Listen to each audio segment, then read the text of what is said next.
আসসালামু আলাইকুম সবাইকে। আশা করি তোমার সবাই ভালো আছো, সুস্থ আছো। তো আজকে আমরা মূলত আছি কি আমাদের ৬ নাম্বার ক্লাসে। দেখতেই পাচ্ছ ক্লাস নম্বর 6 যেটা। সো ৬ নাম্বার ক্লাস যেটা আমাদের এটা কিন্তু মূলত হচ্ছে কোন সিরিজের? অবশ্যই বায়োলজি আমরা সিরিজ যেটা সেখানের ভিতরে আমরা পড়তেছি।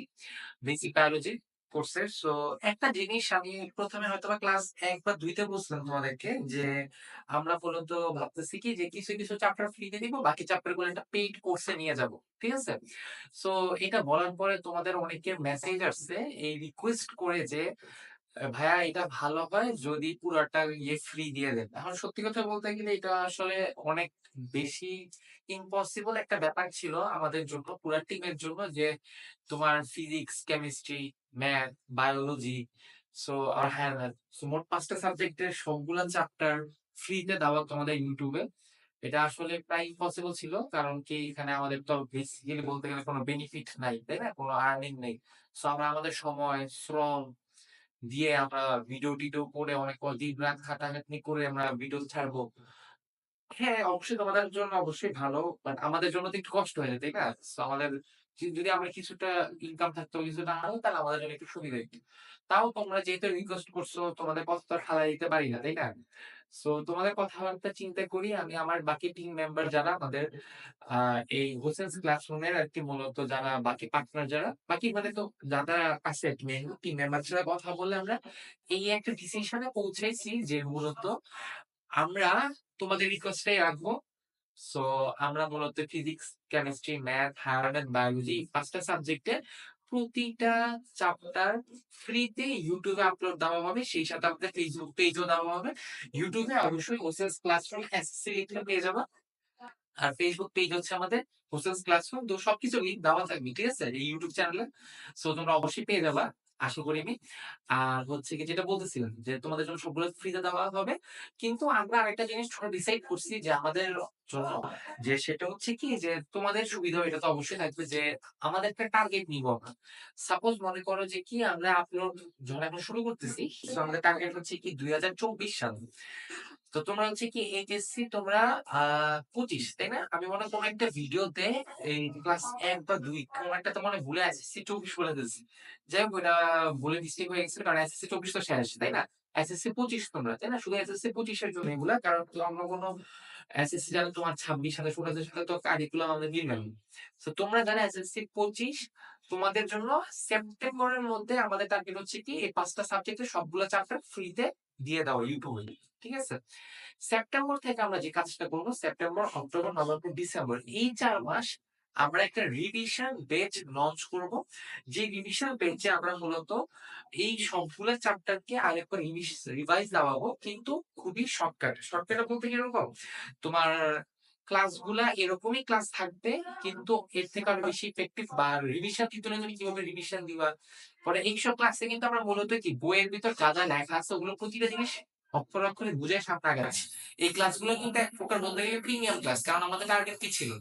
২ টা বা ৩ টা চ্যাপ্টার দেওয়ার পর বাকিগুলো আমরা পেইড কোর্সে নেব। কিন্তু সেগুলো পেইড কোর্সে না নিয়ে আমরা ফ্রিতে দিচ্ছি। এগুলো খুবই ইম্পোর্টেন্ট প্রিমিয়াম ক্লাস। কিন্তু যেটা পেইড বেছে নিব সেটা হচ্ছে একটা রিভাইজ করা ক্লাস বলতে পারো। যেমন কি আমাদের এই বায়োলজি কিন্তু ৬ টা ক্লাস লাগছে। তখন ওখানে হয়তো এই চ্যাপ্টারটার জন্য বায়োলজির ২ টা ক্লাসে শেষ।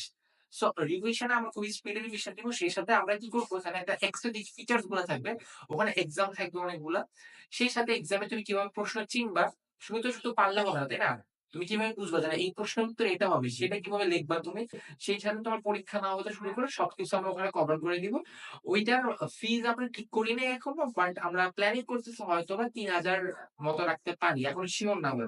চেষ্টা করব আমরা যতটা সম্ভব কম রাখা যাতে যায়। ঠিক আছে? আর হচ্ছে কি তোমাদের এইজন্য এটাই হচ্ছে তোমাদের জন্য একটা গুড নিউজ। তো সেপ্টেম্বর, অক্টোবর, নভেম্বর, ডিসেম্বর এই ৪ মাসে রিভিশন ব্যাচটা চলবে। আর এটা কিন্তু পেইড কোর্স কথা বলতেছি। আর ডিসেম্বরের পরে যে সামনে ২০২৫ সালের জানুয়ারি মাসটাতে আমরা শুধু এক্সামস নিব। তোমাদের সাথে ফেস টু ফেস কমিউনিকেট করব আমরা। ভিডিও কলের মাধ্যমে বা YouTube লাইভের মাধ্যমে বা Facebook লাইভ যেখানে মনে হয় আমরা কমিউনিকেট করে তোমাদের প্রবলেম গুলো জানবো। তোমাদের প্রতিটা জন বা প্রতিটা পার্সনের প্রবলেম আমরা সলভ করব কিভাবে ভালো করা যায় এসএসসি ২০২৫ আর ফেব্রুয়ারিতে অবশ্যই পরীক্ষা দিতে চলে যাবে। সো এটাই ছিল একটা অ্যানাউন্সমেন্ট। এইজন্য হয়তোবা ২-৩ মিনিট এক্সট্রা লাগছে। বাট যাই হোক সো চলো আমরা এখন আমাদের ক্লাস শুরু করি। ঠিক আছে? সো লাস্ট ক্লাসে যেরকম বলছিলাম যে কি এখন থেকে আমরা এটাই করব যে পিছনে লেখা চলে আসবে, লেখা বুঝাবো, একটু করে অফ আবার যখন অন হবে দেখবে যে আমার লেখা চলে আসছে, ঠিক আছে? তো আচ্ছা, একটা কথা ভালো বলে রাখি যে দেখতে হয়তো বা আর্জেন্টিনা জার্সি পরেছে, তার মানে কি আর্জেন্টিনা সাপোর্টার। আর হচ্ছে কি, হ্যাঁ, দুইটা স্টাফ না, এখানে তিনটে স্টাফ হবে একটা, বাট যাই হোক, ওয়ার্ল্ড কাপ খেলার আগে যেহেতু জার্সিটা কিনছি, সো দুইটা স্টাফ। তোমরা যারা যারা আর্জেন্টিনা সাপোর্টার আছো তারা কমেন্ট করে জানাও কারা কারা আর্জেন্টিনা সাপোর্টার, আর কারা কারা ব্রাজিলের সাপোর্টার, ওটা কমেন্ট করে জানাবা এই ভিডিও নিচে। So আমি দেখতে চাই যে কি আমাদের ভিডিও যারা দেখতেছে তারা কারা বেশি সাপোর্টার, আর্জেন্টিনা সাপোর্টার বেশি নাকি ব্রাজিলের সাপোর্টার বেশি। দেখি আর্জেন্টিনা সাপোর্টারের জন্য কোনো ডিসকাউন্টের অফার সিস্টেম করা যায় নাকি আমাদের রিভিশন বেঁচে, ঠিক আছে? হ্যাঁ, তো ব্রাজিল হচ্ছে আর্জেন্টিনা দলে সুইচ করে ফেলতে পারো যদি ডিসকাউন্ট দরকার হয়। আচ্ছা, তো পড়া শুরু করার আগে তোমাদেরকে দুইটা কথা বলে রাখি, ছোট দুইটা কথা না, একটা কথাই বলে বেসিক্যালি এই জিনিসটা তাহলে অনেক হেল্প হবে তোমাদের, ঠিক আছে? ফার্স্ট অফ অল তোমরা এই জিনিসটা একটু মাথায় ফিক্স করে রাখবা যে প্রথমে আমাদের যেটা আসে, ঠিক আছে? এই জায়গাটা দেখা যাচ্ছে হ্যাঁ, ঠিক আছে, পুরোটা দেখা যাচ্ছে। সো হ্যাঁ, যেটা বলছিলাম যে কি চুলগুলো নিচু হয়ে গেছে মনে হয় না, আজকে শ্যাম্পু লাগাইছি তো চুলগুলো নিচে নিচে রাখতেছে। আচ্ছা, তো এই জায়গাটা যেটা বলতেছিলাম, এটা মাথায় রাখবো ফার্স্ট অফ অল যে আমাদের নাইট টেনে তোমাদেরকে শিক্ষা দিচ্ছি, ইন্টারভিউ এই জিনিসটা পাবা, বাট ক্লিয়ার থাকবা, ঠিক আছে? প্রবলেম হবে না একটু বুঝতে। সো প্রথম যে কথাটা সেটা হচ্ছে কি আমাদের দেহের মধ্যে কি আছে, অনেকগুলো কোষ আছে আমরা জানি, তাই না? সো আমাদের দেহে কি আছে আমরা ধরলাম কোষ। এখন কথা হচ্ছে কি কোষ তো আছে, কোষ কি একটা দুইটা না, কোষ তো আমাদের হাজার হাজার লাখ লক্ষ লক্ষ কোষ, তাই না? তো এরকম অনেকগুলো কোষ মিলে, এখন অনেকগুলো বলতে কি এটা ডিপেন্ড করে, দুইটা মিলে হইতে পারে, 10টা মিলে হইতে পারে, 20টা কোষ মিলে হইতে পারে, ঠিক আছে? সেরকম অনেকগুলা কোষ মিলে তৈরি হয় বেসিক্যালি আমাদের টিস্যু, ঠিক আছে? টিস্যু বা আমরা এটাকে বলতে পারি কলা। তো তার মানে কি বুঝলাম, অনেকগুলো কোষ মিলে তৈরি হচ্ছে টিস্যু বা কলা। অনেকগুলো বলতে কয়টা কোষ সেটা আমরা জানি না, দুইটা হতে পারে, চারটা হতে পারে, 10টা হতে পারে। আচ্ছা, তো কিন্তু হচ্ছে টিস্যু বা কলা। এখন কথা হচ্ছে কি অনেকগুলা টিস্যু বা কলা, ঠিক আছে? কি অনেকগুলা টিস্যু বা কলা মিলে কি তৈরি হয় আমাদের দেহের মধ্যে, কি অনেকগুলো কোষ আছে, অনেকগুলো কোষ মিলে কি হচ্ছে একটা টিস্যু বা কলা তৈরি হচ্ছে। তো এরকম অনেকগুলো টিস্যু বা কলা আছে আমাদের শরীরে। তো এরকম এক এক হবে না, বেসিক্যালি একাধিক আর কি, দুই বা দুইয়ের বেশি টিস্যু বা কলা মিলে তৈরি হয় কি আমার অঙ্গ, ঠিক আছে? হচ্ছে অঙ্গ বা অর্গান। তার মানে কি বুঝলাম, আরেকটা যদি বলি যে টিস্যু, তার মানে কি টিস্যু কি কোষ থেকে টিস্যু তৈরি হচ্ছে, আর অনেকগুলো কোষ টিস্যু তৈরি হয়, সেরকম দুইটা টিস্যু, তিনটা টিস্যু বা 10-15টা টিস্যু মিলে তৈরি হচ্ছে কি আমাদের অঙ্গ বা অর্গান। আমাদের শরীরে কি অনেকগুলো অঙ্গ আছে না, হাত আছে, পা আছে, মাথা আছে, কান আছে, চোখ আছে, হৃৎপিণ্ড আছে, এটা একটা অর্গান না আমাদের বা অঙ্গ না শরীরের। এরকম অনেকগুলো অঙ্গ মিলে বেসিক্যালি তৈরি হচ্ছে কি তন্তু, ঠিক আছে? তো দুই বা তন্ত্রাতেই অঙ্গগুলি কি তৈরি হয় তন্ত্র। তাহলে আমি যদি আরেকবার রিক্যাপ করি কি বলবো, যে অনেকগুলো কোষ আছে আমাদের শরীরে, অনেকগুলো কোষ মিলে তৈরি হচ্ছে কি টিস্যু বা কলা, অনেকগুলো টিস্যু বা কলা মিলে তৈরি হচ্ছে অঙ্গ বা অঙ্গ বা অর্গান, অনেকগুলো অঙ্গ মিলে তৈরি হচ্ছে কি তন্ত্র, ঠিক আছে? কত পরিমাণ এটা আমরা জানি না, দুইটা হইতে পারে, চারটা হতে পারে, পাঁচটা হতে পারে, এক সময় ডিপেন্ড করে, ঠিক আছে?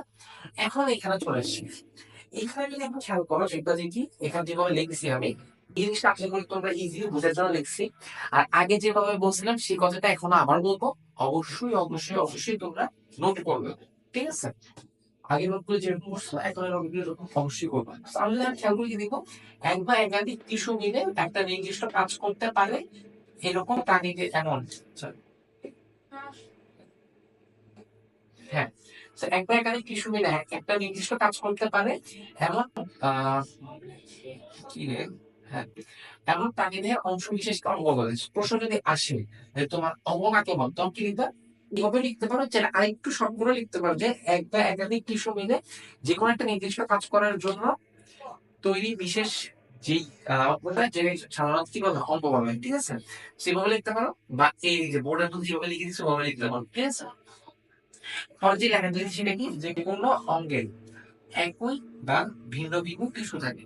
মানে কথা হচ্ছে কি ধরো পাঁচটা টিস্যু, একই ধরনের পাঁচটা টিস্যু মিলে একটা অঙ্গ তৈরি হতে পারে, বা ধরো যে দুইটা টিস্যু এক জায়গার, দুইটা টিস্যু আরেক জায়গার, পাঁচটা টিস্যু আরেক জায়গার, এই 5 2 2 মোট 9টা টিস্যু মিলে এক এক জায়গায় ভিন্ন ভিন্ন টিস্যু মিলেও তৈরি হতে পারে যে একটা অঙ্গ। So, একই টিস্যু মিলেও অঙ্গ তৈরি হতে পারে, আবার ভিন্ন ভিন্ন টিস্যু একসাথে হয়েও একটা নির্দিষ্ট অঙ্গ তৈরি করতে পারে। আচ্ছা, সো দেহের অঙ্গ নিয়ে যে শাখায় আলোচনা করা হয় সাধারণত বসে গেছে এগুলো মনে হয় জানতে লাগছে। হ্যাঁ, তো দেহের অঙ্গ নিয়ে যে শাখায় আলোচনা করা হয় বেসিক্যালি সেগুলো কি বলতেছি আমরা মরফোলজি, ঠিক আছে? এই জিনিসটাও মাথায় রাখবো। তো আশা করি এই জায়গাটা ক্লিয়ার হয়ে গেছে। ছোট করে যদি আবার রিক্যাপ করতে যাই আমি, তাহলে আমি কি বলবো যে প্রথমত এই জিনিসটা খেয়াল করতে হচ্ছে কি কোষ, টিস্যু, অঙ্গ, তন্ত্র ওগুলা কাকে বলে? এটা ক্লিয়ার, তাই না? এটা আমরা তো বলছি, এটা বলছি না। একটা একাধিক টিস্যু মিলে একটা নির্দিষ্ট কাজ করতে পারে এমন প্রাণী দেখে অংশ বিশেষ অঙ্গ বলে। তুমি যেন তোমার মতো করে লিখতে পারো যে একটা একাধিক টিস্যু মিলে তোমার সাধারণত অঙ্গ তৈরি করে থাকে যা যেকোনো নির্দিষ্ট দেখে যেকোনো একটা নির্দিষ্ট কাজ করতে পারে, এভাবে লিখতে হবে।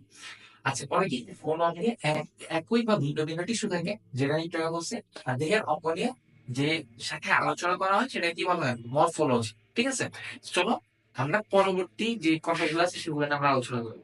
আচ্ছা, সো পিছনে দেখতে পাচ্ছিস কি আমি কিছু লেখা নিয়ে চলে আসলাম তোমাদের জন্য। সো আমরা যদি এখানে খেয়াল করি দেখবা যে কি অঙ্গ নিয়ে আমরা কিন্তু একটু আগে মাত্র কথা বলছি, ঠিক আছে? সো অঙ্গ সাধারণত দুই প্রকার হয়। একটা হচ্ছে কি তোমার বহি অঙ্গ সংস্থান আর একটা হচ্ছে অন্ত অঙ্গ সংস্থান। বহি অঙ্গ সংস্থান বা কি বলতে পারি এক্সটার্নাল মরফোলজি, আর অন্ত অঙ্গ সংস্থানকে আমরা বলতে পারি ইন্টারনাল মরফোলজি বা অ্যানাটমি। অ্যানাটমি শব্দটার সাথে হয়তো তোমরা অনেকে পরিচিত, মূলত যারা বা যাদের বড় ভাই বা আত্মীয় স্বজন কিন্তু ডাক্তারিতে বা মেডিকেলে পড়া হয় কিন্তু অ্যানাটমি নামে একটা সাবজেক্ট থাকে বা একটা বই থাকে যেটা নিয়ে ওরা অনেক বেশি টেন্স থাকে বা অনেক কঠিন অনেকে বলে থাকে আর কি। সো এই অ্যানাটমিটা হচ্ছে এখানে আর কি মূলত। তো বৈশিষ্ট্য অঙ্গ সংস্থানের যদি কয়েকটা উদাহরণ লিখি তাহলে সেগুলো হচ্ছে কি হবে হাত, পা, মুখ, নাক, চোখ, কান। এক কথা যদি বলতে যাই বহিস্থ অঙ্গ সংস্থান বা এক্সটার্নাল মরফোলজি বলতে বোঝাচ্ছে সেই সব অঙ্গগুলাকে যেগুলো কিন্তু বাহ্যিক ভাবে বা চোখে দেখা যায়, ঠিক আছে? এখানে লেখা দিতে সময় বা বই মানে বাহ্যিক পর্যায়ে। তো এখন কথা হচ্ছে কি আচ্ছা, এক মিনিট। আচ্ছা, কে জানি কিছু তো যেটা বলছিলাম যে তোমার বহি বা বাহ্যিক যেগুলো সেগুলো দেখা যাচ্ছে চোখে। যেমন তুমি আমার দিকে যদি তাকিয়ে দেখো তুমি দেখবে যে আমার চোখ দেখা যাচ্ছে, কান দেখা যাচ্ছে, নাক দেখা যাচ্ছে, হাত দেখা যাচ্ছে। সেগুলোকে মূলত বহি অঙ্গ সংস্থান বলে থাকি আমরা, বা ওই যে এক্সটার্নাল মরফোলজি। আর যেগুলো ইন্টারনাল মরফোলজি বা বলতে পারো যে কি সাধারণত তোমার যেগুলো অঙ্ক সংস্থান সেগুলো হচ্ছে পাকস্থলীর ডিউডেনাম, ইলিয়াম, মলাশয়, হৃৎপিণ্ড, যকৃৎ। So, আমাদের ভিতরে যেগুলো যেমন আমাদের ভিতরে কি এখানে কিন্তু দেখা যাচ্ছে না হৃৎপিণ্ডটা। যখন তুমি এটা খুলবা, খোলার পরে ভিতরে গেলে দেখতে পাবে হৃৎপিণ্ড। এবার যখন ভিতরে আমরা দেখতে পাবো কি পাকস্থলী আছে, ভিতরে জেজুনাম আছে, ইলিয়াম আছে, মলাশয় আছে, অগ্ন্যাশয় আছে, সেগুলো কিন্তু উপর থেকে দেখা যাচ্ছে না, তাই না? তো এই জিনিসটা কি যে মূলত যেগুলো বাইরে থেকে দেখা যায় না ভিতরে থাকে সেগুলোকে আমরা কি বলি? সেগুলোকে আমরা বলি কি অন্ত অঙ্গ সংস্থা, ঠিক আছে? So, এখন যদি তোমাদেরকে বলতে যে কথা সেটা হচ্ছে কি আমরা নিচে তোমাদের বই যদি থাকে তুমি তোমাদের বইতে খেয়াল করবা এই সব কথাগুলো তোমাদের বই থেকে আমরা নিছি মূলত। আর একটু শর্ট করে একটু সুন্দর করে সাজে যাতে তোমাদের বই বুঝতে কষ্ট না হয়। তো এখন কথা হচ্ছে কি এইসব দেখার পরে তোমরা কিছু জিনিস পাবে, ঠিক আছে? যেগুলো হচ্ছে কি সাধারণত তন্ত্র নিয়ে আর কি যদি আমরা বলতে যাই, ঠিক আছে? তো আমরা কি বলছিলাম অনেকগুলা অঙ্গ নিয়ে এক বা একাধিক বা বেশি অঙ্গ নিয়ে তৈরি হচ্ছে তন্ত্র বলছিলাম না? সেই তন্ত্র নিয়ে এখন মূলত কি আমরা আলোচনা করবো, অঙ্গটি কিন্তু আলোচনা শেষ। তো তন্ত্র নিয়ে যদি আলোচনা করতে যাই, তন্ত্র নিয়ে তোমাদের মোট দেখবা যে তোমরা অনেকগুলা সাধারণত তন্ত্র আছে, ঠিক আছে? তোমরা একটা কমেন্ট জানাতে পারবা যে আমাদের তন্ত্র কয়টা? অঙ্গ যেমন আমরা বলছি কি দুই ধরনের হয়ে থাকে সাধারণত, একটা কি বহি আর একটা হচ্ছে অন্ত। কিন্তু যদি তন্ত্রের বেলায় বলতে চাই মোট তন্ত্র কয়টা এটা একটু বলতে পারবা? 1 মিনিট টাইম দিচ্ছি, 1 মিনিটের মধ্যে তাড়াতাড়ি কমেন্ট করে জানাবো, ঠিক আছে?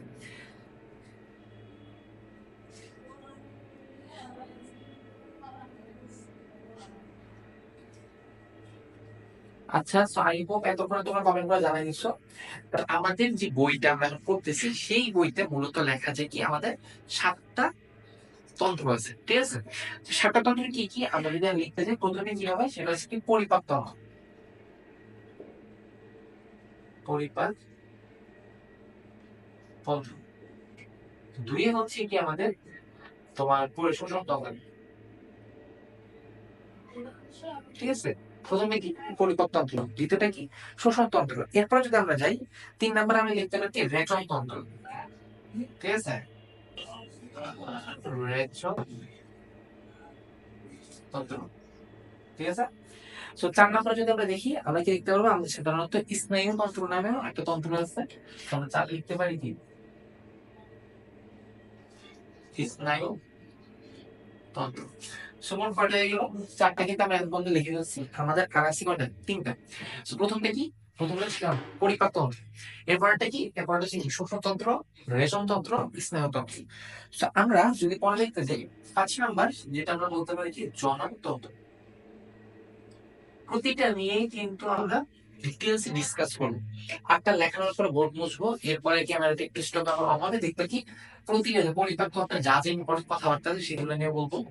আমাদের শ্বসনতন্ত্র, রেচনতন্ত্র, প্রতিটা নিয়ে যা যা ইম্পর্টেন্ট কথা সবগুলো আমরা বলে দিই, যাতে করে তোমাদের কি এই ক্লাস শেষ হওয়ার পরে কোনো ধরনের বিন্দু মাত্র প্রবলেম না থাকে এই চ্যাপ্টার, ঠিক আছে।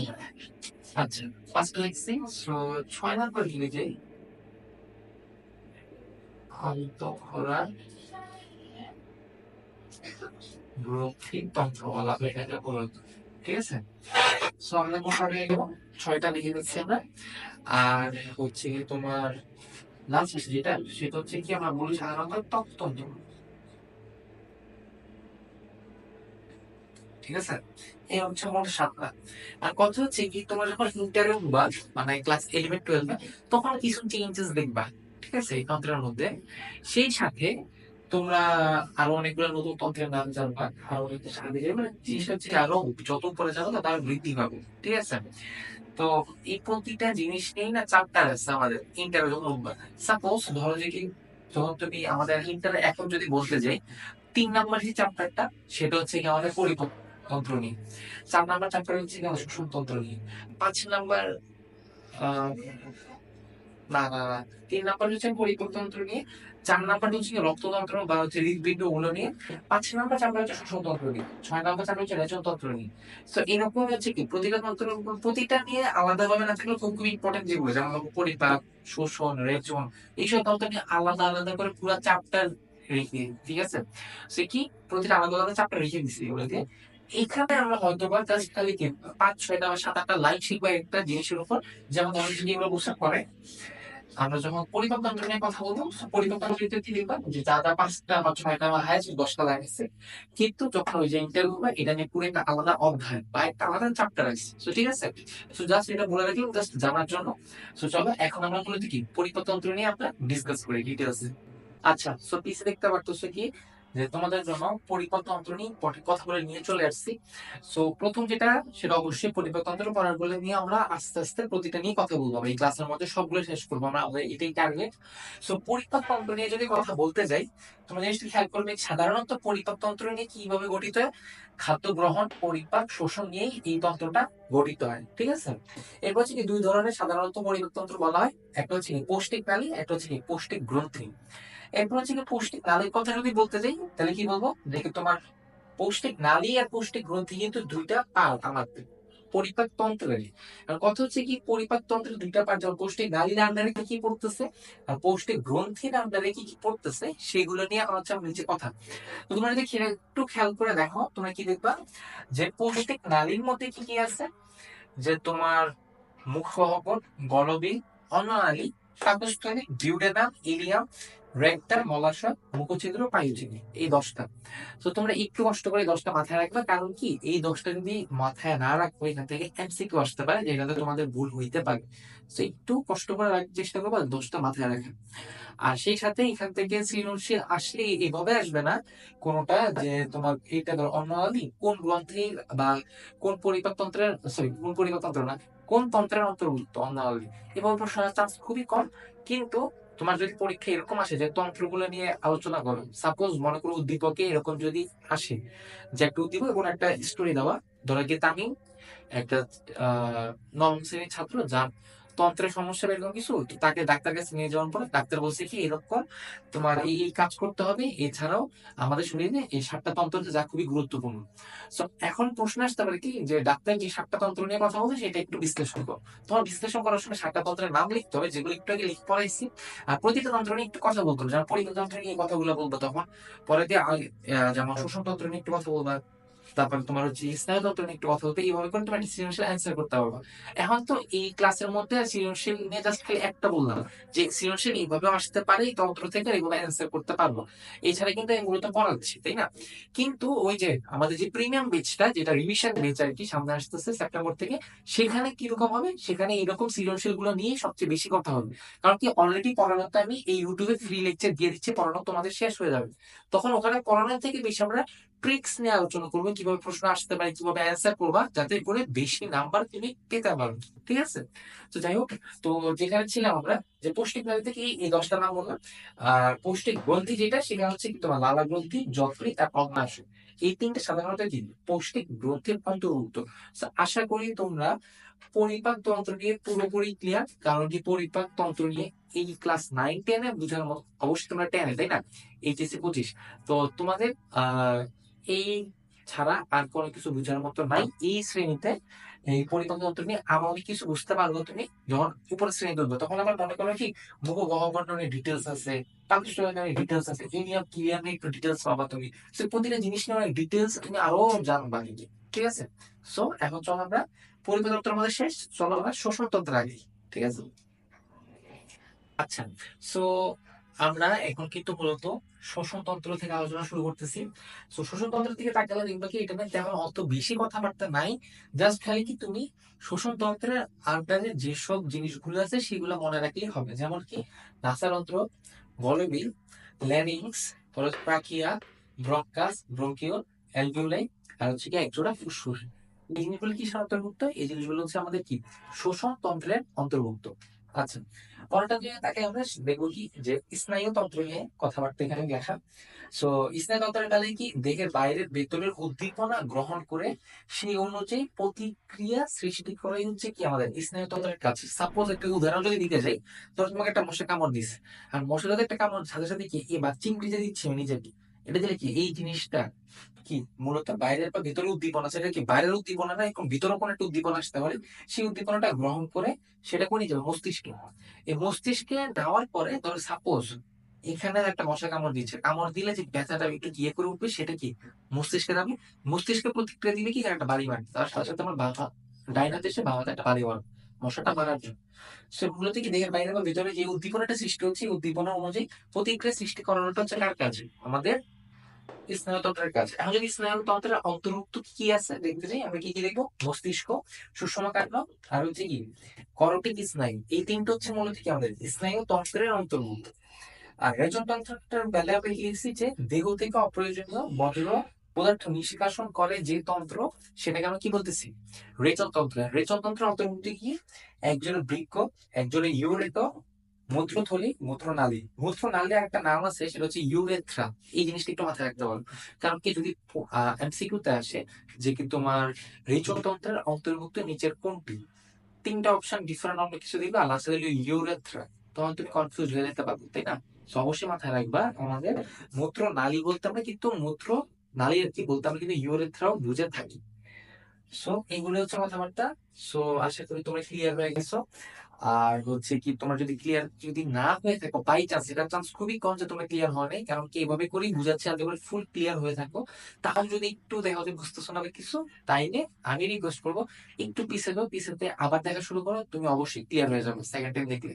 কারণ অনেক সময় এরকম হয় যে একবার শুনলে কথাগুলো ক্লিয়ার নাও হইতে পারে, কিছু কিছু বাচ্চার ক্ষেত্রে এরকম হয়। সো তুমি যদি আরেকবার শুনো কথাটা পিছিয়ে, তুমি একবার পুরো ক্লিয়ার হয়ে গেছো। ঠিক আছে? তো চলো এরপরে আমরা সামনে আগে, আমরা আমার কথা বলতে শেষ করছি, 2 3 4 4 পর্যন্ত আমরা শেষ করছি, মানে তাহলে 5 6 7 আরো 3টা বাকি আছে। তো চলো এগুলো নিয়ে আমরা আলোচনা করবো। আচ্ছা, সো আমরা কিন্তু মূলত এখন 3টা জিনিস নিয়ে আলোচনা বাকি। তো যেগুলো সাথে লিঙ্ক হবে, তাই না? 5 6, হ্যাঁ, 5 নাম্বার যেটা, সেটা হচ্ছে কি আমাদের রেচনতন্ত্র। সো সরি, জনতন্ত্র আর কথা, রেচনতন্ত্র কেন লিখছি। আচ্ছা, লাস্টে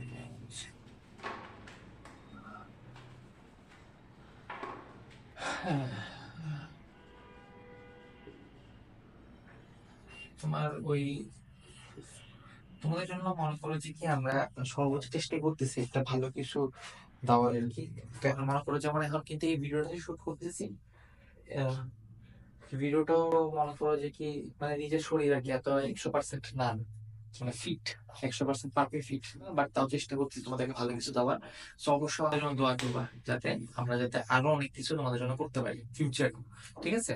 কারণ তোমরা যখন এসএসসি শেষ করো, এসএসসি শেষ করার পর যখন এই কলেজে যাবা এইচএসসি জন্য, সেটার জন্য কিন্তু আমরা আমাদের একটা আলাদা চ্যানেল আছে, আমরা প্ল্যানিং করতেছি আমরা, মানে আরো অনেক কিছু আনবো আমরা ওই ইয়েতেও, চ্যানেলও ওইটা হোসেন্স ক্লাসরুম এইচএসসি লিখলে পেয়ে যাবে ইউটিউবে। সো ওই ক্লাসরুমে গেলেও দেখবো যে আমরা অনেক কিছু আপলোড দিচ্ছি তোমাদের ফিউচারের জন্য, বলতে পারো যে তোমরা যখন এসএসসি শেষ করে যখন এইচএসসি তে যাবা, সেই ইউটিউব চ্যানেলে গেলে সাথে সাথেই রেকর্ডেড অনেক কিছু পেয়ে যাবা, আর সেটা তোমাদের অনেক হেল্প করবে। দোয়া করতে থাকো যাতে তোমাদের জন্য আমরা সর্বোচ্চটা দিতে পারি আর কি, প্রতিনিয়ত আর কি। যাই হোক, সো জনতন্ত্র তাই না? তো জনতন্ত্র নিয়ে যদি কথা বলতে যাই, এই জিনিসটা একটু ইম্পর্টেন্ট, যেটা হচ্ছে কি সাধারণত আমাদের যে প্রজাতি আমরা মানুষ তাই না, তো আমাদের প্রজাতির ধারা বিলুপ্ত হওয়া থেকে রক্ষা করতে এই তন্ত্র গ্যামেট সৃষ্টি করে, ঠিক আছে? গ্যামেট গুলি কি কি? শুক্রাণু, ডিম্বাণু।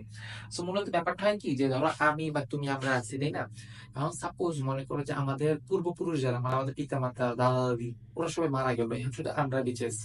আমরা যদি মারা যাই তাহলে পৃথিবীতে কে থাকবে? কেউই থাকবে না তাই না?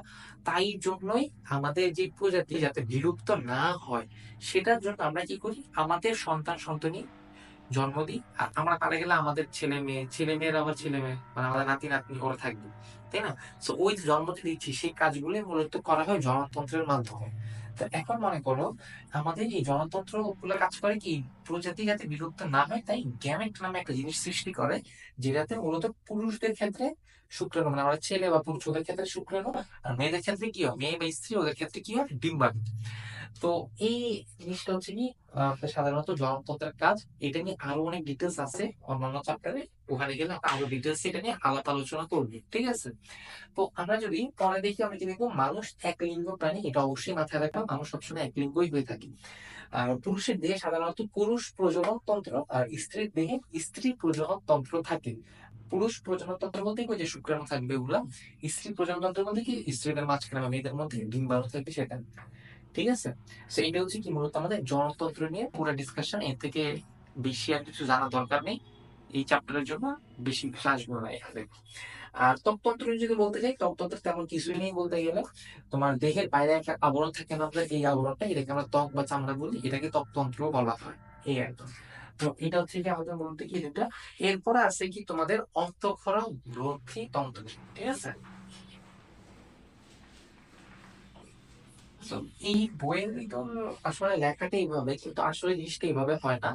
ইন্টারের বইতে বলো বা আমরা যেভাবে আর কি নর্মালি পড়ে থাকি বড় ক্লাসে, সেটা হচ্ছে কি, গ্রন্থি সাধারণত দুই প্রকার, ঠিক আছে? গ্রন্থি দুই প্রকার হয়। একটা হচ্ছে বহিঃখরা, একটা হচ্ছে অন্তঃখরা।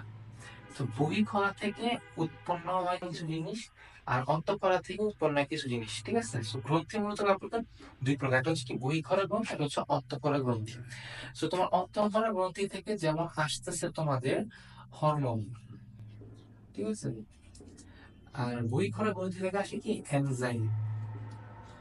দোনোটাই আমাদের দেহে উৎপন্ন হয়, আর দোনোটাই আমাদের জন্য অনেক অনেক অনেক বেশি বলতে পারো যে গুরুত্বপূর্ণ, ঠিক আছে?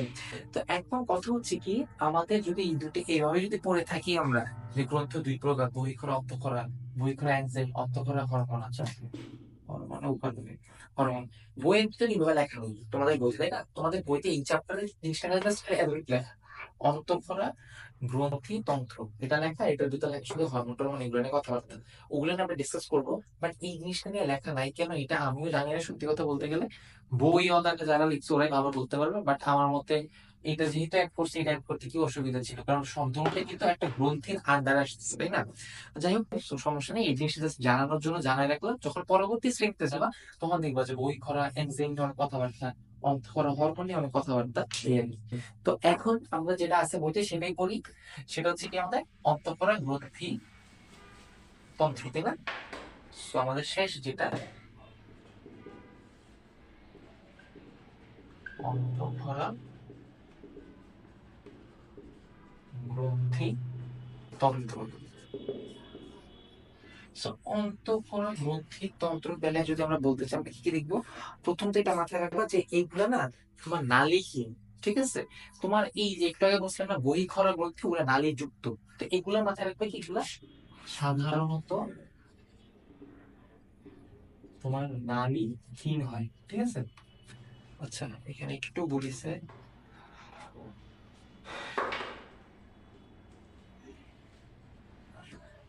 নালীহীন। ঠিক আছে, প্রথম আমরা কি একটা জিনিস জানতে পারলাম অন্তঃক্ষরা গ্রন্থি সম্পর্কে, যে তোমার অন্তঃক্ষরা গ্রন্থিতন্ত্রে সাধারণত আমাদের নালীহীন হয়ে থাকে ওরা। ঠিক আছে, পরবর্তী যেটা সেটা হচ্ছে কি তোমার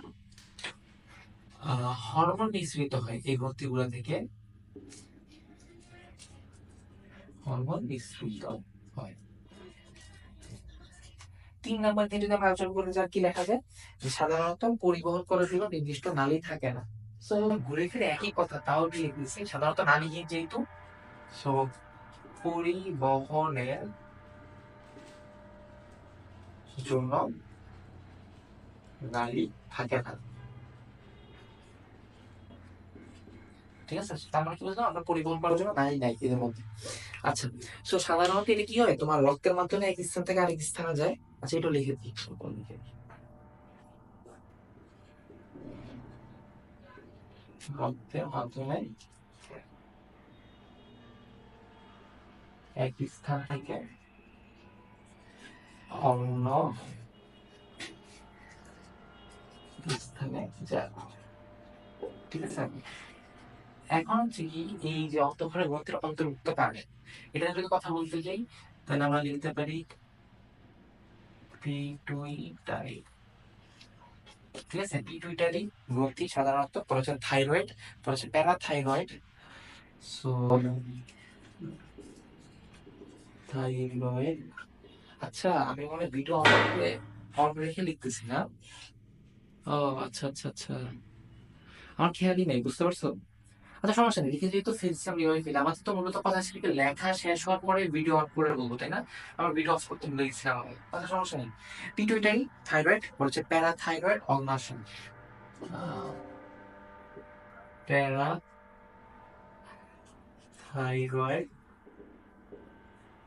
পরে হচ্ছে কি অগ্নাশয়। এগুলো হচ্ছে মূলত কি আমাদের অন্তঃক্ষরা গ্রন্থির অন্তর্ভুক্ত। ঠিক আছে, পরে আরো আছে কিছু তোমার, যেমন হচ্ছে কি তোমার আইএলটিএস ল্যাঙ্গুয়েজ, কারণ দেখতেছি যেহেতু সবগুলো লিখে সবগুলো লেখা বেশি ইম্পর্টেন্ট, তাই না?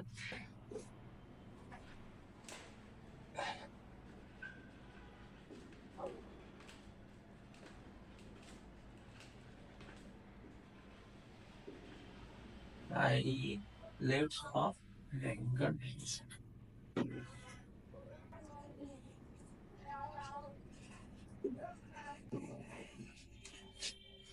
আর হচ্ছে তোমার আচ্ছা এগুলো এই কয়েক এতটুকু মাথায় রাখি, তাই যথেষ্ট তোমাদের জন্য। ঠিক আছে, এগুলো হচ্ছে কি আমাদের অন্তঃক্ষরা গ্রন্থি অন্তর্ভুক্ত আমরা সাধারণত বলে থাকি। আচ্ছা নিচের লেখাগুলো কি আসছে, আমি একটু দিয়ে তো, হ্যাঁ পারফেক্টলি আসছে। আচ্ছা, সো হ্যাঁ, তো আমি যদি আরেকটা ছোট করে রিক্যাপ করি, সেটা হচ্ছে কি সাধারণত অন্তঃক্ষরা গ্রন্থিতন্ত্রের মধ্যে কি হয়, ওরা সাধারণত নালীবিহীন। ঠিক আছে, হরমোন মিশ্রিত হয় ওদের, পরিবহনের জন্য নালী থাকে না ওদের। পরিবহনের জন্য হরমোন গুলো কি হয় দেহের এক জায়গা থেকে আরেক জায়গায় পরিবহন করতে হয় তোমার বিভিন্ন কাজ সম্পাদন করার জন্য। তো যেহেতু তার নালী নাই, তো ওরা পরিবহন করতে পারতেছে, যেহেতু পরিবহন করতে পারছে না, কি রক্তের মাধ্যমে এক স্থান থেকে আরেক স্থানে যায় হরমোন গুলা। আর হচ্ছে পিটুইটারি, থাইরয়েড, প্যারাথাইরয়েড, অগ্নাশয়, হাইটস অফ ল্যাঙ্গারহ্যান্স আর ইত্যাদি সাধারণত আমাদের অন্তঃক্ষরা গ্রন্থির অন্তর্ভুক্ত। So, আশা করি এতটুকু মধ্যে ক্লিয়ার হয়ে গেছো। তো ভিডিও অফ করে করে কথা বলা ছিল, আমাদের প্ল্যান ছিল ভিডিও অফ করে লিখে পরে বলবো, তাই না? সো একটু রেখে হয়ে গেলে সমস্যা হবে না। তো আমাদের হচ্ছে এতটুকু পর্যন্ত এখানে, এরপরে আমরা যেটা নিয়ে আলোচনা করবো সেটা হচ্ছে 2.5 অণুবীক্ষণ যন্ত্র নিয়ে। ঠিক আছে, সো ওইটা নিয়ে অণুবীক্ষণ যন্ত্র নিয়ে আলোচনা করলে কিন্তু এই চ্যাপ্টার সমাপ্ত। সো আমরা যেহেতু টার্গেটিং এই ক্লাসের মধ্যে পুরো শেষ করে ফেলবো, সো চলো এখন আমরা অণুবীক্ষণ যন্ত্র নিয়ে আলোচনা করি। ঠিক আছে, আচ্ছা ভালো কথা, অণুবীক্ষণ যন্ত্র নিয়ে আলোচনা করার আগে একটা জিনিস বলতে ভুলে গেছি আমি। তোমার এই বইয়ের মধ্যে তোমাদের কিন্তু কিছু জিনিস আছে যেগুলো হচ্ছে বিভিন্ন চিত্র দেওয়া। ওখানে বুঝালাম, ওই জিনিসটাকে বুঝাই আমি, ঠিক আছে? ওই জিনিসটা বুঝানোর পরে আমি অনুবীক্ষণ যন্ত্র নিয়ে আলোচনা করবো। আচ্ছা, সো এই যে ল্যাপটপের স্ক্রিনে দেখতে পারতেছো আমি মূলত এই ছবিগুলোর কথাই বলছি, ঠিক আছে? So, তোমরা যদি দেখো পরিপাক তন্ত্র, যেটা আমরা প্রথমে পড়ে আসছিলাম তাই না, বোর্ডে যেটা দেখাইছি। সো এই পরিপাক তন্ত্রের মধ্যে কি কি দেখবা, মুখ বিবর আছে। এই জায়গাটাকে মুখ বিবর বলতেছি আমরা। এই জায়গাটাকে আমরা বলতেছি কি খাদ্য নালী। আর এইখানে যে আসি আমরা, এই যে জায়গাটা আছে না, এই জায়গাটা, এই জায়গাটা আর কি, যেটা আমি নীল করলাম আর কি মাত্র, এই জায়গাটা হচ্ছে কি আমার যকৃৎ। আর নিচে হচ্ছে এই জায়গাটা আছে না, এই জায়গাটা দেখতে হালকা করে, এই জায়গাটা কিন্তু হৃৎপিণ্ড। সো এই জায়গাটা কিন্তু দেখানো হয় না এইখানে। তো আমরা যদি এই নিচে দেখি, দেখো বৃহদান্ত্র বলতে কি বলছে, এই জায়গাটা তোমার এইখান থেকে শুরু করে, এই যে এখান থেকে শুরু করে মূলত হচ্ছে কি এই জায়গাটা পুরোটাকে বলা হয় কি বৃহদান্ত্র, ঠিক আছে? আর এই ভিতরে নিচে দেখছি পেঁচানো পেঁচানো জিনিসগুলো, এগুলাকে বলতেছি আমরা কি মূলত ক্ষুদ্রান্ত। ক্ষুদ্রান্ত এখানে লেখা নেই, বাট জানার জন্য বলে রাখলাম তোমাদেরকে। তো এরপর যদি যাই, মলাশয় হচ্ছে কি এই জায়গাটাকে মলাশয় বলা হয়। আর এই নিচের জায়গাটাকে বলা হয় কি পায়ু, ঠিক আছে? তো এটা হচ্ছে কি মূলত আমাদের পরিপাক তন্ত্র। এরপর যদি এখানে যাই আমরা কি দেখবো, শ্বসন তন্ত্র আছে। তো শ্বসন তন্ত্রের মধ্যে এই যে এই জায়গাটা আছে না, এই জায়গার মধ্যে একটা শ্বাসনালী আছে নীল জায়গাটা, আর দুই পাশে দুইটা ফুসফুস। আর নিচে যে এই জায়গাটা হচ্ছে ডট ডট দেওয়া, এই জায়গাটাকে আমরা মূলত বলে থাকি ডায়াফ্রাম। ত্বকতন্ত্রের বেলা দেখতে পারবো কি এখানে চুল আছে, এখানে ত্বক মানে কি আমাদের শরীরের যা যা চামড়া আছে ওগুলোকে ত্বক বলি তাই না? ত্বক, এখানে নখ আছে, ত্বকতন্ত্রের অন্তর্ভুক্ত এগুলা। আর রেচনতন্ত্র যদি বলতে চাই, রেচনতন্ত্রের অন্তর্ভুক্ত হচ্ছে কি তোমার বৃক্ক আছে দুইটা, এক জোড়া বৃক্ক, ইউরেটর আছে এক জোড়া, মূত্রথলি আছে এই জায়গাটাতে। আর এই জায়গাটা কিন্তু ইউরেথ্রা বলে থাকি আমরা তাই না, ইউরেথ্রা বা মূত্রনালী যেটাকে আমরা বলি আর কি সেটা। স্নায়ুতন্ত্র বলতে গেলে এখানে স্নায়ু আছে, নীল নীল জায়গাগুলো প্রতিটাতে স্নায়ু আছে এখানে। আর এখানে পিছনের জায়গাটা কি, এখানে হচ্ছে মেরুজ্জ আছে। সো মেরুরজ্জুর উপরে যেটা, এখানে হচ্ছে কি মস্তিষ্ক। অন্তঃক্ষরা গ্রন্থি যদি বলতে চাই, পিটুইটারি গ্রন্থি এখানে, থাইরয়েডটা হচ্ছে এই জায়গাগুলোতে ছেলেদের মেয়েদের। পর প্যারাথাইরয়েড হচ্ছে এই জায়গাটাতে নীল কালার যেগুলো দেখতেছো। আর হচ্ছে কি অ্যাড্রেনাল, যেগুলো হচ্ছে কি এই জায়গাটাতে থাকে সাধারণত বৃক্কের উপরে দিয়ে। অগ্নাশয় কথা জানি, মাঝখানের এই যে হলুদ জায়গাটা। আর ওদের মেয়েদের ক্ষেত্রে থাকে গর্ভাশয়, আর ছেলেদের ক্ষেত্রে থাকে শুক্রাশয়। এগুলো হচ্ছে কি অন্তঃক্ষরা গ্রন্থির অন্তর্ভুক্ত। সেইটাই হচ্ছে মূলত কথা। তো আচ্ছা, এখন তো মূলত আমরা অনুবীক্ষণ যন্ত্র নিয়ে কথা বলবো তাই না? সো অনুবীক্ষণ যন্ত্র নিয়ে বোর্ডে না বলি এখানে বলে দিচ্ছি, কারণ কি তেমন একটা অত ইম্পর্টেন্ট না আসলে পরীক্ষার জন্য অনুবীক্ষণ যন্ত্র টপিকটা। তাও বিভিন্ন ছবি কোনটা দ্বারা কি বোঝায় এটার জন্য, মানে কি চিত্রটার জন্য হইলে আমাকে বইতে আসতেই হবে আবার। সো যেহেতু আমি খুব খারাপ ছবি আঁকি আর কি বোর্ডে, যাই হোক তো এখান থেকে বুঝিয়ে দিই, ঠিক আছে? সো মূলত যদি বলতে যাই সাধারণত আমাদের বিজ্ঞানীদের কাছে আর কি, যেমন দেখো যুদ্ধের কাছে যেমন অস্ত্র থাকে, যেদের বিজ্ঞানীর কাছে যেমন দূরবীক্ষণ যন্ত্র থাকে, ঠিক তেমনই জীববিজ্ঞান শিক্ষার্থীদের কাছে থাকে কি অণুবীক্ষণ যন্ত্র। তো এখন অণুবীক্ষণ যন্ত্র আবার দুই প্রকার, একটা হচ্ছে আলো অণুবীক্ষণ যন্ত্র, আর একটা হচ্ছে ইলেকট্রনিক অণুবীক্ষণ যন্ত্র। সো মানে কি খুব সহজে যদি বলতে চাই, সরল অণুবীক্ষণ যন্ত্র, যৌগিক অণুবীক্ষণ যন্ত্র এরকম বলা হয়। তো আমার যদি একটু খেয়াল করতে দেখো যে যৌগিক অণুবীক্ষণ যন্ত্রের মধ্যে কি আছে, আলোক সাহায্যে দেখা যায় যেটা, সেটাকে বলে কি আলোক অণুবীক্ষণ যন্ত্র। আর আলোর বদলে ইলেকট্রনের সাহায্যে যেটা দেখা হয় সেটাকে বলে কি ইলেকট্রন অণুবীক্ষণ যন্ত্র। ভুলেও কিন্তু ইলেকট্রনিক বলবা না, ঠিক আছে? ওটা ইলেকট্রনের সাহায্যে দেখে, ইলেকট্রন তো মানে জানি তাই না, কেমিস্ট্রিতে আমরা পড়ে এসেছি। আর আলো অণুবীক্ষণ যন্ত্র আবার দুই ধরনের, সরল অণুবীক্ষণ যন্ত্র, যৌগিক অণুবীক্ষণ যন্ত্র। আচ্ছা, তো এখন কথা হচ্ছে কি তোমার, আমরা যদি সামনে আগাই দেখবো সরল অণুবীক্ষণ যন্ত্র নিয়ে একটু কথা বলবো। সো সাধারণত কি এই অণুবীক্ষণ যন্ত্রে তোমার আমরা কি দেখতেছি এখানে লেখা, যে ফুটের উপরে একটা স্তম্ভ থাকে যার সাথে একটা কাচের স্টেজ যুক্ত থাকে। এই কাচের স্টেজে একটা ক্লিপ লাগানো থাকে, দুটো ক্লিপ লাগানো থাকে, সম্মুখে একটা আয়না আছে, এগুলো এগুলো হাবি যাবে আর কি। তো এই দেখো এটা হচ্ছে হাতল। এখানে হচ্ছে কি যে অভিনেত্রী দেখার জন্য এটা হচ্ছে কি এই যে টানানোর ক্লিপ আছে এখানে, মঞ্চ এই জায়গাটাতে আর কি। সো এখানে হচ্ছে কি সন্নিবেশক স্ক্রু আছে কিছু, স্ক্রু স্ক্রু উঠানামা করানো যায়। আর এখানে হচ্ছে কি দর্পণ, আর এখানে হচ্ছে কি পাদদেশে নিচে জায়গাটা স্তম্ভ তো বুঝছি। এই হচ্ছে কথা।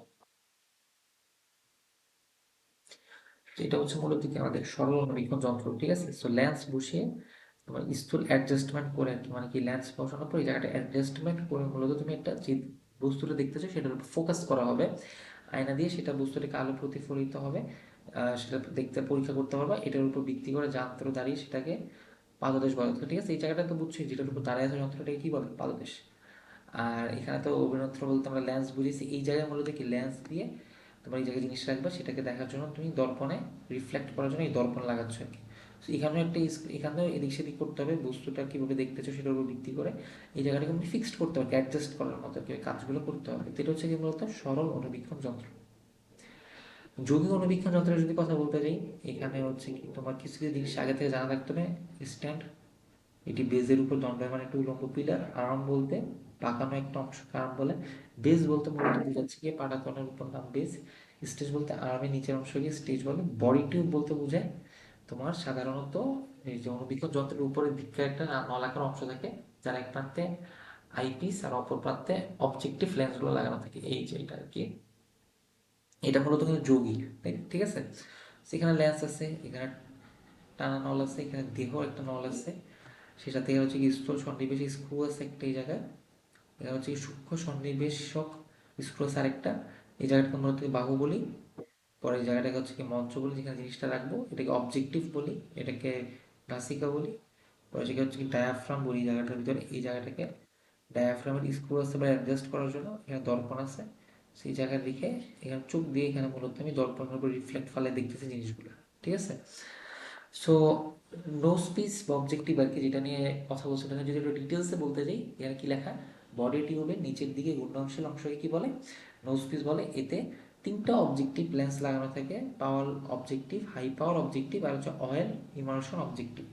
10 থেকে 12x হচ্ছে কি পাওয়ার অবজেক্টিভ, হাই পাওয়ার অবজেক্টিভ হচ্ছে 40x থেকে 45x, অয়েল ইমার্শন অবজেক্টিভ হচ্ছে 100x। সো কোনো কোনো যন্ত্রে অবশ্য আরও একটা অবজেক্টিভ থাকে, যেটাকে বলে কি স্ক্রিনিং অবজেক্টিভ। সো তোমরা কোন কোন অবজেক্টিভ আছে এটা একটু মাথায় রাখবে, ঠিক আছে। সো কী কী আছে তোমার, প্রথমত একটা হচ্ছে কি লো পাওয়ার একটা অবজেক্টিভ, high power objective, immersion objective, আর একটা এক্সট্রা অবজেক্টিভ কিছু কিছু যন্ত্র থাকে, সেটা কি স্ক্রিনিং অবজেক্টিভ। আইপিস বলতে মূলত কি বলছে, বডি টিউবের উপরের অংশকে একটা মলিকুলার একটা বাইনোকুলার আইপিস বা লেন্স লাগানো থাকে, সাধারণত 10x থেকে 12x। আচ্ছা, ফাইন অ্যাডজাস্টমেন্ট নোব মানে কি, এটা একটা ছোট নোব, এটাকে ঘুরিয়ে স্টেজকে উঠানামা করানোর মাধ্যমে স্লাইডকে লেন্সের ফোকাস দূরত্ব ভিতরে বা বাইরে আনা যায়। এটাকে অনেকখানি ঘোরালে স্টেজের অল্প একটু স্মরণ ঘটা, অর্থাৎ এটি দিয়ে ফোকাসের সূক্ষ্ম সমন্বয় করা যায়। আচ্ছা, এখন হচ্ছে কি কোর্স অ্যাডজাস্টমেন্ট নোব, এগুলো এগুলো হচ্ছে বড় একটা নোব থেকে উঠানামা করানোর জন্য এগুলো হেল্প করা, এগুলো তো ইম্পর্টেন্ট না আসলে। আলোর উৎস বেসে কেন্দ্র করে একটা আলোর উৎস থেকে, সেখান থেকে আলো কন্ডেন্সারের মধ্য দিয়ে লেন্সে প্রবেশ করে। আচ্ছা, আর এই যে সাব স্টেজ ডায়াফ্রাম বা কন্ডেন্সার মূলত কি জিনিস, স্টেজের নিচে সাব স্টেজ অবস্থিত, যেটা উঠানামা করানো যায় এবং সাথে একটা কন্ডেন্সার লাগানো থাকে, ঠিক আছে। কন্ডেন্সারের মধ্যে একটা ডায়াফ্রাম পর্দা থাকে, যেটা কতটুকু আলো কন্ডেন্সারের ভিতরে প্রবেশ করে তা নির্ধারণ করে। আর যাই হোক, আমরা যদি যৌগিক অনুবীক্ষণ যন্ত্রের ব্যবহার নিয়ে দেখতে যাই, আমরা কি দেখবো, যে অনুবীক্ষণ যন্ত্রের প্রাকৃতিক আলো ব্যবহার করতে চাইলে গবেষণাগারে আলোকিত স্থানে এটি স্থাপন করতে হবে। এইগুলো হচ্ছে বাংলা কথা, এগুলো তোমরা পড়ে নিও, ঠিক আছে। এগুলো তেমন একটা ইম্পর্টেন্ট না, হচ্ছে ইলেকট্রনিক নিয়ে একটু কথাবার্তা বলা যায়। সাধারণত হচ্ছে বিবর্তনের জন্য ব্যবহৃত তরঙ্গের দৈর্ঘ্য। আমি চাচ্ছি তোমাদের ইম্পর্টেন্ট জিনিসগুলো পড়াতে, যেগুলো তোমরা বুঝবা না, এখানে তো সব বাংলা কথা, এগুলো বুঝবা। তাকাই দিয়ে যাচ্ছি তোমাদের এমসিকিউ সুবিধার জন্য, এগুলো এমসিকিউতে আসতে পারে, যেগুলো আমি দাগাচ্ছি, ঠিক আছে। আর তেমন কিছু নেই। আচ্ছা, আর তো অনেক কিছু নেই না, হ্যাঁ চ্যাপ্টার শেষ। সো আমাদের এই প্রশ্নগুলো তোমরা চেষ্টা করো সলভ করার। এছাড়া তোমাদের যদি গাইড বই থাকে, গাইডেও অবশ্যই পেয়ে যাবে উত্তরগুলো। সেই উত্তরগুলো দেখাচ্ছি না, আর আমরা ওই যে মূলত সেপ্টেম্বরে যেটা করতেছি বলবো, সেই সেপ্টেম্বরে ওখানে তোমরা আরো বিস্তারিত জানতে পারবো আর কি। সো চলো আমরা বোর্ডে যাই, বোর্ডে যে আমরা আমাদের এই ক্লাসটা শেষ করি। আচ্ছা, সো আজকে এতটুকুই। সো আশা করি তোমাদের ক্লাসটা করে ভালো লাগছে। এই ক্লাসের মাধ্যমে আমাদের একটা 6 নাম্বার ক্লাস ছিল, তাই না? ক্লাস 6 নম্বরে। তো 6 নাম্বার ক্লাসের মধ্য দিয়ে আমরা আমাদের এই যে চ্যাপ্টারটা, এই চ্যাপ্টারটা পুরোপুরি সমাপ্ত করতেছি। আর নেক্সট ডে আমরা আমাদের চ্যানেলকে অবশ্যই সাবস্ক্রাইব করে রাখবো, তাহলে দেখতেই পারবো যে কি নেক্সট আমরা গণিত, পরে হচ্ছে তোমার উচ্চতর গণিত, ফিজিক্স, ওগুলো নিয়ে আমরা প্রতিটা চ্যাপ্টার নিয়ে আসবো। So, আশা করি তোমরা এটা নিয়ে মানে বুঝতেছো ক্লাসগুলো করে, যারা একবারে বুঝো না আমরা তাদেরকে বেস করে বা তাদেরকে লক্ষ্য রেখে ক্লাসগুলো বানাইছি, যে যারা একবারে বুঝে না তারা যাতে ক্লাসগুলো করার পরে পুরোপুরি ক্লিয়ার হয়ে যায়, আর যারা বুঝো তাদের একটা রিভিশন হয়ে গেল, তাই না? সো ইয়ে আশা করি ভালো লাগছে। ভালো লাগলে অবশ্যই লাইক দিবা, বন্ধুদের সাথে শেয়ার করবা। আর চ্যানেলটা অবশ্যই সাবস্ক্রাইব করো যাতে করে নেক্সট ভিডিওগুলো তোমরা সবার আগে পেয়ে যাও। আর হ্যাঁ, সেপ্টেম্বরে যে ব্যাচটা আমরা আনবো সেই ব্যাচ নিয়ে আমরা কাজ করতেছি। তো সাপোর্ট করবো অবশ্যই। আসসালামু আলাইকুম।